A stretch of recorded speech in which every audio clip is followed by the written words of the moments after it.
All right, the Detroit Lions are going into with this new regime their third off season, and we're going into free agency here pretty quick.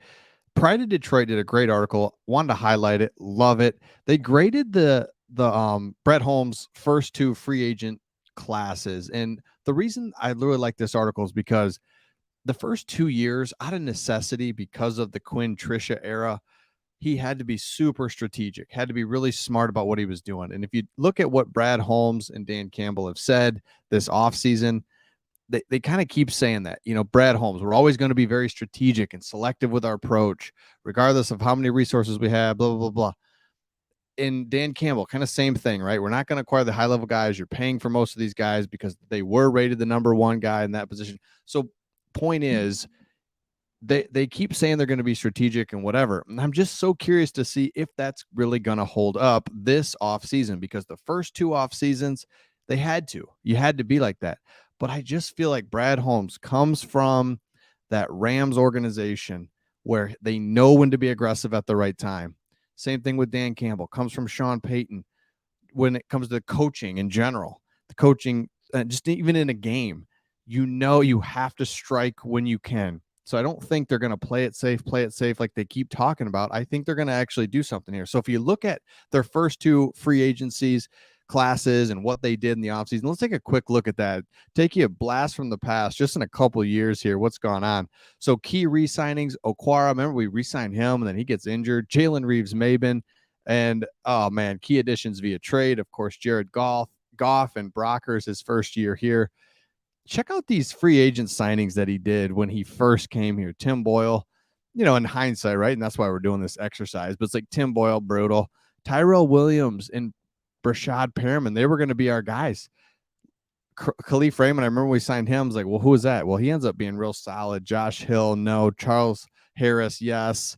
That year. Anzalone, great. Dunbar never really plays. Marlowe never really plays for us. So it's kind of crazy. But here are the key losses. Remember Galladay? It's like, do we keep him? Do we re-sign him?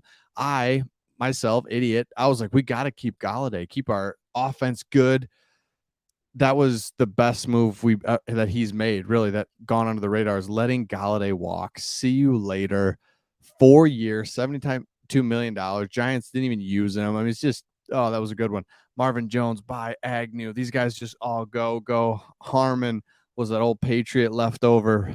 Prater gone. Crazy. And you just look at what he had to do the first year. Old Patriot leftover, bad signing. Joe Dahl, whatever. Chase Daniel, I forgot about him.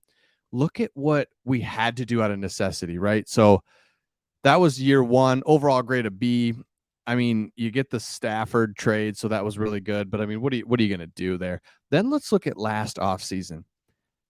I didn't understand this at the time. I still don't, why you re-signed those guys, because then you put yourself behind the eight ball there a little bit, where it's like, okay, they actually both aren't going to work. Well, no crap, right? And so then we had to cut them both at the end of camp and find somebody else. Whatever. That was a weird one. Kabinda was injured on and off pretty much all season. That one, just, I wish he'd get healthy so we could really use him and do stuff. Reynolds, Khalif Raymond, Evan Brown were able to get back only on a $2 million deal. Charles Harris back, Anzalone, Josh Woods, Tracy Walker. Really good signing, safe, right? Just trying to be all that. And then we go out, get a little aggressive here. DJ Chark, Isaiah Buggs. But look at, 2 million, 1 million, and we just don't have any money. And we're just trying to look. It says Detroit went the fiscal route here, safe. And it's like, I don't know that we're going to do that. Aren't we going to make a couple splashes? So let me know in the comments. Do you think we just go safe again, kind of re-sign our guys? We're building something here. Or no, we kind of had to do that. And even this is our big signing. Oh, woo, a 1 year, $10 million deal. Like, I get not going after the top guys, but at the same time, don't you go after somebody this off season a little bit and try to make a move? And I keep talking about it. And the reason I think you do is because the NFC is wide open. You've got the Eagles, they've got a couple teams, but man, NFC North wide open. Everyone's like talking about if Aaron Rodgers leaves or doesn't. doesn't matter. We beat the Packers twice last year. I mean, I'm really not afraid of the Packers anymore. Packers, Viking. I mean, the NFC is wide open, so it's like let's pounce, let's do this. And if you look at all of our pending free agents, this is our team now. This current free agents. I mean, you look at Sudfeld's gone, Justin Jackson is probably gone. You go through Josh Woods, Will Harris. I mean, OR is definitely gone. And you go through all these guys, and basically what I'm saying is we're going to have a nice chunk of money to do something in free agency if we want to. So we don't have to get a bunch of, like, we were literally trying to fill out our roster the first 2 years with just bodies. Now we've got a baseline of good core players. You know, yes, we need basically every position. We need a starter depth still. We still need pieces, no question, but I'd love to see us get a little bit more aggressive in the free agency pool this offseason. So let me know your thoughts in the comments. Do you think we get a little bit more aggressive? I mean, I would hope so. I mean, but again, Brad Holmes, Dan Campbell continue to talk about strategic, safe, and that's fine. What are you going to say? Yeah, we're going to be crazy and make mistakes. No, you're not going to say that. So I don't think we play it safe. I really don't. I don't think we play it safe this offseason. I think we go after a few people, a couple splashes, and really improve the defense like that. I mean, I think you can. And we haven't. We've been trying to develop, and you look at the young guys on our defense. What if they marry up well with some good vets, or guys that have been here a little bit? Hutchinson, Houston, Kirby, Joseph, Anzalone, or Malcolm Rodriguez. And then you throw in guys like Anzalone, that you find in free agency, or better.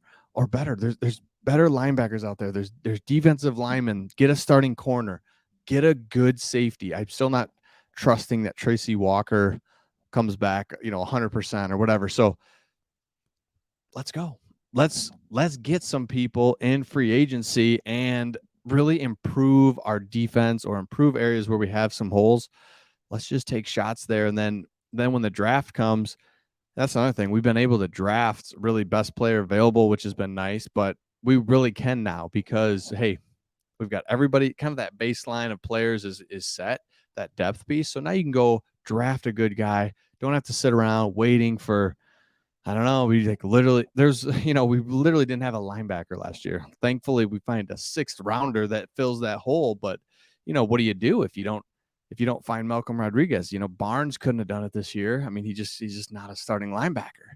I mean, he's a good, solid backup and a special teams guy. But anyway, let me know your thoughts in the comments. I just think we're going to go aggressive, a little bit more aggressive this free agency period, and I hope we do. I will see you on the next one.